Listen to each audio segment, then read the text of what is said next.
러시아가 4년 동안 우크라이나 수도를 폭격했는데 이번에는 그 러시아의 수도 하늘에서 검은비가 내리고 있습니다. 도대체 무슨 일이 벌어진 걸까요? 여러분이 알고 있던 구도가 있어요. 러시아는 때리는 쪽이고 우크라이나는 맞는 쪽이었죠. 4년 내내 그래 왔죠. 러시아가 미사일 쏘면 우크라이나는 지하로 숨고 또 미사일 쏘면 또 숨고 세계는 안타까워했지만 이 구도 자체를 바꿀 수 있을 거라고 생각한 사람은 많지 않았어요. 그런데 6월 18일 새벽 모스크바 시민들이 드론 엔진 소리에 눈을 떴습니다. 하늘에서 오토바이 소리 같은 게 울리는데 그게 오토바이가 아니라 1000대가 넘는 전투 드론이었어요. 러시아 정부가 밤 8시부터 새벽 6시까지 오토바이 운행을 금지시킨 이유가 있습니다. 오토바이 엔진 소리와 드론 소리가 구분이 안 돼서 방공 작전에 지장이 생기거든요. 모스크바 시민들이 이날을 뭐라고 부르는지 아십니까? 검은 목요일, 러시아 국민 스스로가 붙인 이름입니다. 여기서 질문 2개를 던져야 합니다. 첫째, 1000대의 드론이 어떻게 500km를 날아서 모스크바까지 도달했나? 둘째, 세계 최강이라는 러시아 방공망은 그동안 뭘 하고 있었나? 오늘 이 영상에서는 이 공습의 표면, 그 뒤에 숨겨진 동기, 그리고 푸틴 권력 구조에 미치는 결과까지 세 층으로 뜯어보겠습니다. 6월 17일 밤 우크라이나에서 드론이 이륙하기 시작했습니다. 한두 대가 아니에요. 1000대가 넘었습니다. 이 편대는 두 갈래로 나뉘었어요. 한쪽은 남쪽으로 크림반도와 크라스노다르 방면, 다른 한쪽은 북쪽으로 모스크바를 향했습니다. 드론만 간 게 아닙니다. 순항 미사일과 공대지 미사일을 섞었어요.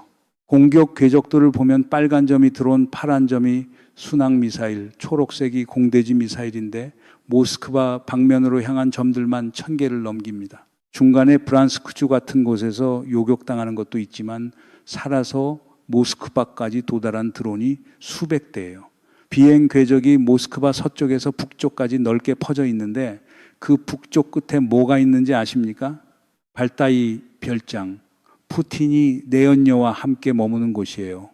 그쪽 피해는 보고되지 않았지만 드론이 그 방향까지 날아갔다는 사실 자체가 메시지입니다. 우리가 원하면 거기까지 갈 수 있다는 거예요. 러시아 국영 타스 통신조차 이번 공격을 개전 후 최대 규모라고 평가했습니다. 아니, 공습의 집중 타격 지점이 어디였냐면요. 모스크바 남동쪽 카포트냐 정유소입니다. 이 정유소가 왜 중요하냐? 모스크바주 전체에 휘발유와 경유를 공급하는 곳이에요. 러시아 수도권의 연료를 만드는 심장인 셈이죠. 이 정유소는 전날인 17일에 이미 한번 맞았어요. 정유탑이 파괴되는 피해를 입었습니다. 근데 18일에 다시 때린 겁니다. 수십 대의 드론을 집중시켜서 한 번 맞은 곳을 또 때렸다는 건 뭘 의미하냐면 복구 자체를 불가능하게 만들겠다는 겁니다. 응급처치하고 다시 가동하려는 순간 또 부수는 거예요. 최소 7개 시설이 여러 대의 드론에 피격됐고 연료 탱크 뚜껑이 폭발과 함께 하늘로 날아가는 영상이 돌고 있습니다. 버섯구름이 솟아올랐고 유독가스가 모스크바 전역으로 확산됐어요. 도심 일부 지역에는 검은비가 내렸는데 이 검은비의 정체는 뭐냐면 폭발로 날아간 유증기와 독성 물질이 구름과 섞여 강화한 겁니다. 정유소가 타면서 하늘이 검게 변한 거예요. 대낮인데도. 모스크바 시민들은 패닉 상태였습니다. 새벽부터 머리 위로 드론이 날아다니고 공습 경보가 울리고 고층 아파트 최상층부가 직격당했어요. 건물이 부서져 내리면서 불이 났습니다. 반문 공항들이 일시 폐쇄됐고 쇼핑센터와 인구 밀집 지역에서 주민 대피 소동이 벌어졌어요. 모스크바주 주지사 보로비오프가 직접 피해 현황을 발표할 정도였습니다. 영상을 보면 시내 상공을 드론이 날아다니는데 지대공 미사일이 확 솟아올라요. 근데 드론을 맞추지 못하고 비껴서 그냥 올라가는 장면이 2번이나 찍혔습니다. 항공 미사일이 쏘긴 쏘는데 이 작은 드론들을 못 잡는 거예요. 왜냐? 기존 방공 시스템은 미사일이나 전투기를 잡도록 설계됐지 2만 달러짜리 소형 드론 1000대를 동시에 잡도록 만들어진 게 아니거든요. 이게 왜 이 시점에 일어났는지 배경을 짚어야 합니다. 지난 주말에 러시아가 키이우를 대규모로 폭격했어요. 민간인 아파트를 때렸고 사상자가 발생했습니다. 4년 동안 이런 일이 반복됐어요. 러시아가 키이우를 때리면 세계는 규탄 성명을 내고 우크라이나는 이를 악물고 버텼죠. 근데 이번에는 달랐어요. 버티는 게 아니라 되갚은 겁니다. 키이우 대공습에 대한 보복으로 모스크바를 친 거예요. 구모도 메시지도 명확합니다. 너희가 우리 수도를 때리면 우리도 너희 수도를 때린다. 이제 그게 가능해졌다는 겁니다. 이건 전쟁 4년 만에 처음 일어난 전략적 전환이에요. 러시아가 키이우를 때릴 때마다 비용을 치르게 만드는 구조가 생긴 거예요. 예전에는 러시아가 무료로 때렸어요. 미사일 한 발이면 끝이었고 보복은 없었습니다. 이제는 때리면 되돌아와요. 모스크바에. 러시아 쪽 발표를 한번 볼까요? 모스크바 시장과 러시아 국방부가 텔레그램으로 발표합니다. 방공군이 500대 이상의 드론을 격추했고 모스크바 상공에서만 180대 이상을 격추했다고. 뉴스에서는 이 숫자를 받아서 대부분 격추했다라고 보도하죠. 여기서 한번 따져봅시다. 1000대를 날렸는데 500대 격추했으면 나머지 수백 대는 어디로 갔습니까? 정유소 7개 시설을 초토화시키고 아파트를 때리고 건물을 불태운 겁니다. 500대 격추한 게 자랑입니까? 그건 자랑이 아니라 나머지가 모조리 목표에 도달했다는 고백인 거예요. 주류 보도에서 대부분 격추라고 쓸 때 그 대부분의 나머지가 뭘 했는지는 안 짚어주죠. 모스크바 시장이 이 상황을 텔레그램으로 중계하고 있는 것도 웃긴 장면이에요. 러시아 정부가 국민들한테는 텔레그램 차단해놓고 텔레그램 측에서는 우회 접속 업데이트까지 해줬는데 정작 모스크바 시장은 좋다고 텔레그램 켜놓고 상황 보고를 하고 있는 겁니다. 차단을 더 강화해야 할 판에 자기가 이용하고 있어요. 코미디입니다, 코미디. 그런데 여기서 한 가지 놓치면 안 되는 게 있습니다. 이 공습의 진짜 타격 대상은 정유소 건물이 아니에요. 러시아의 돈줄입니다. 4년간의 전쟁을 복싱으로 비유하면 이렇습니다.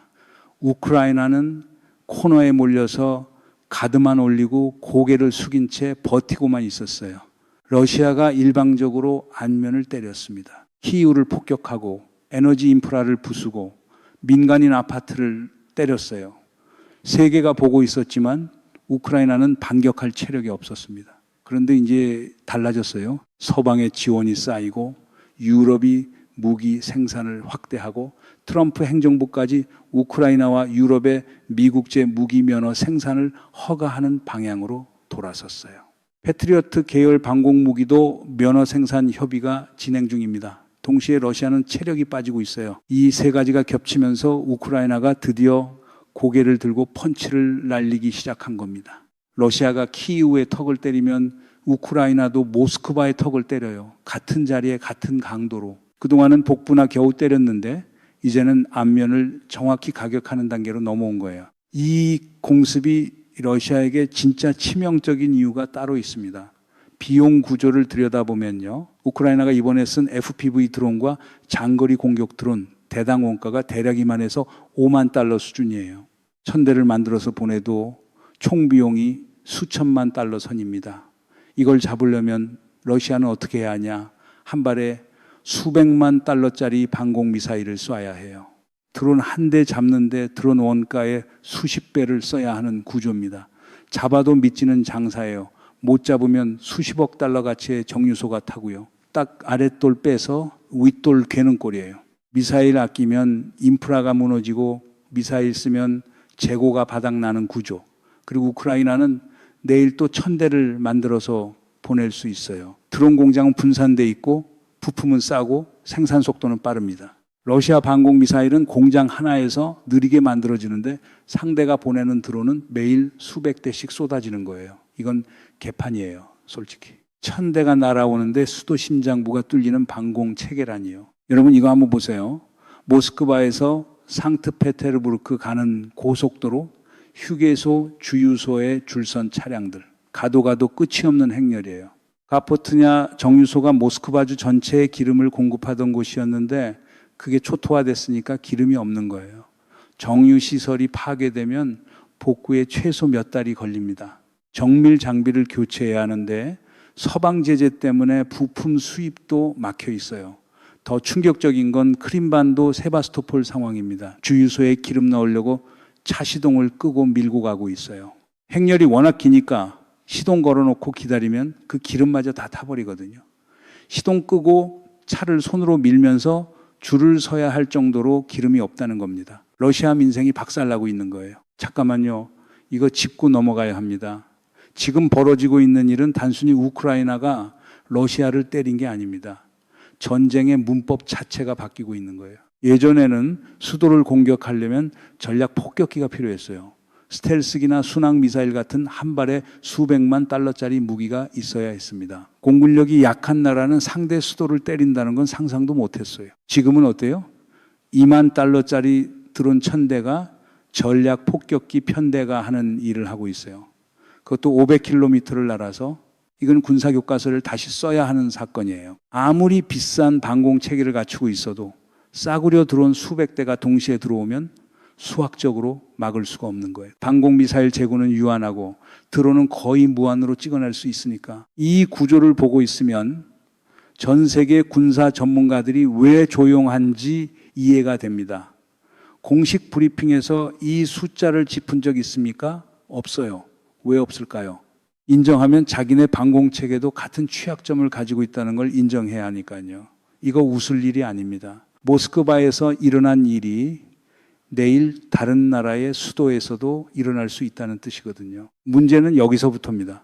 기름이 없다는 건 단순히 주유소가 불편해지는 문제가 아닙니다. 푸틴이 권력을 유지하는 돈줄이 끊어지고 있다는 뜻이에요.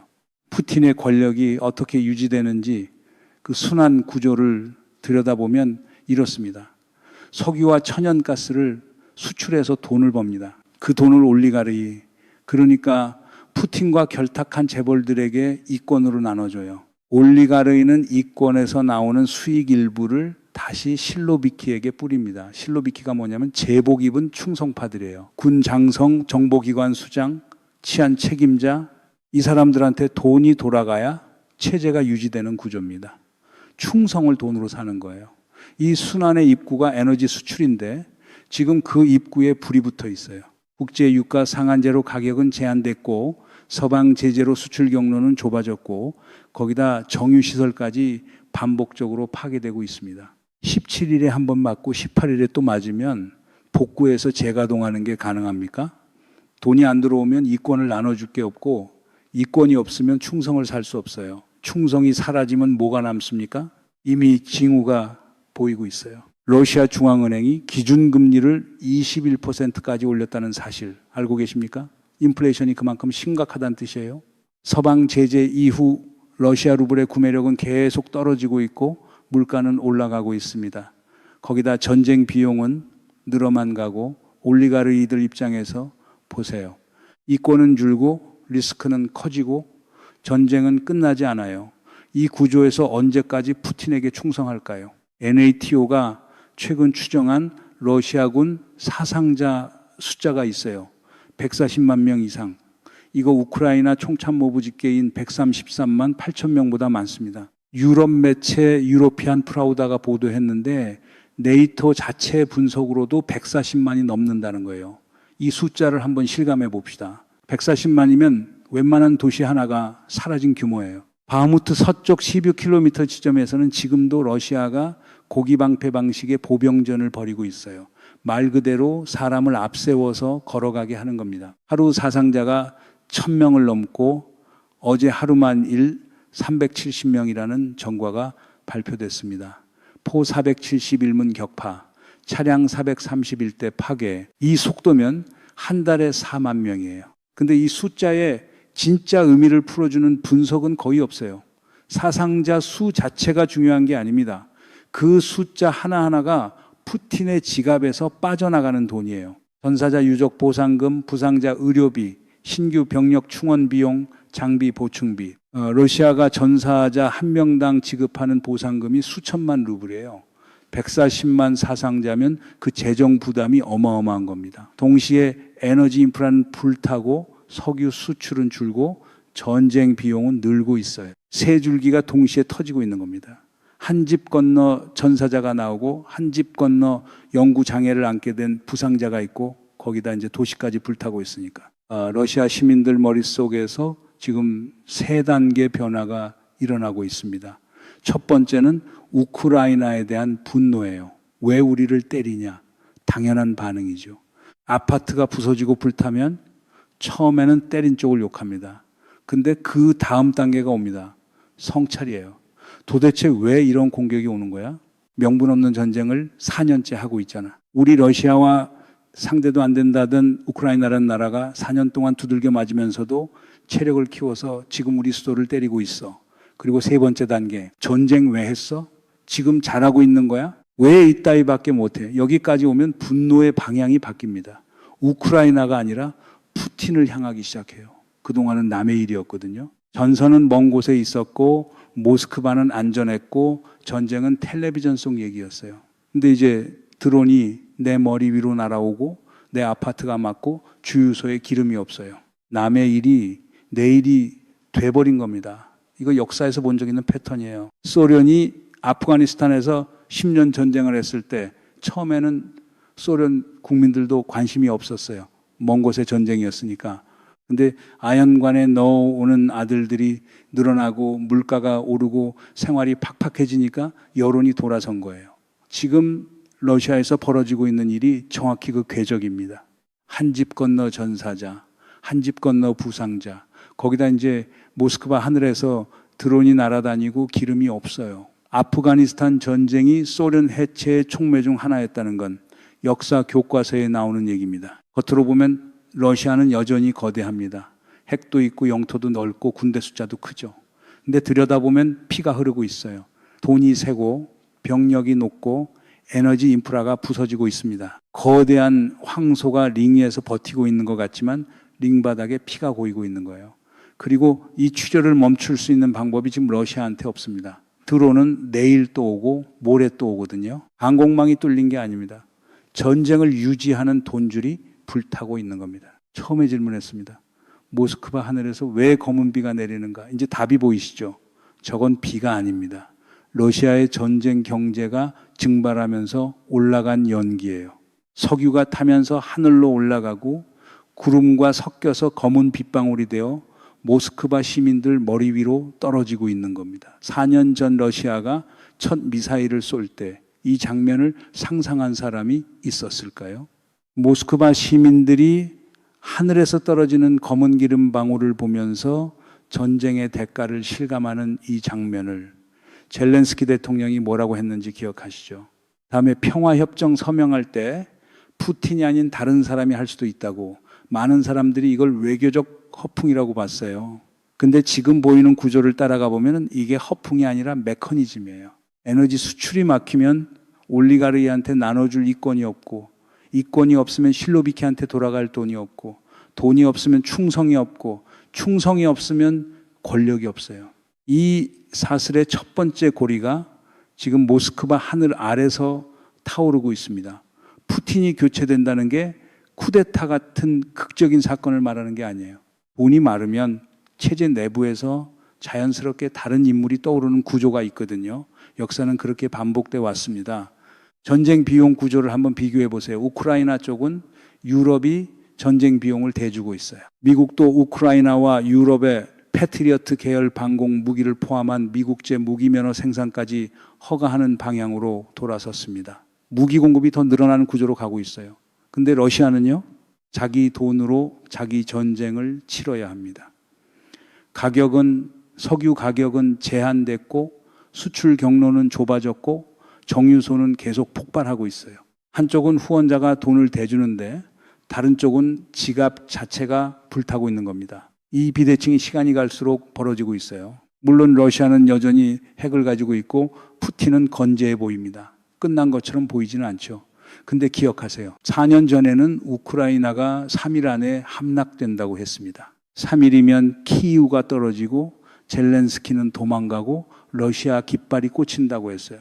전 세계가 그걸 기정사실로 받아들이는 분위기였습니다. 그때 그 말을 한 사람들이 지금 모스크바 하늘에 드론이 날아다니는 걸 보고 있습니다. EU 정상회 상임의장은 최근 몇 주간 크렘린과 외교적 접촉을 하고 있다고 밝혔어요. 대화 채널을 복구하는 중이라고. 외교 압박과 군사 압박 두 줄기가 동시에 러시아를 조이고 있습니다. 핀란드 의회는 핵무기 반입 금지 해제법을 통과시켰고 프랑스와의 해구산 조약 아래 전술핵 배치까지 추진하고 있어요.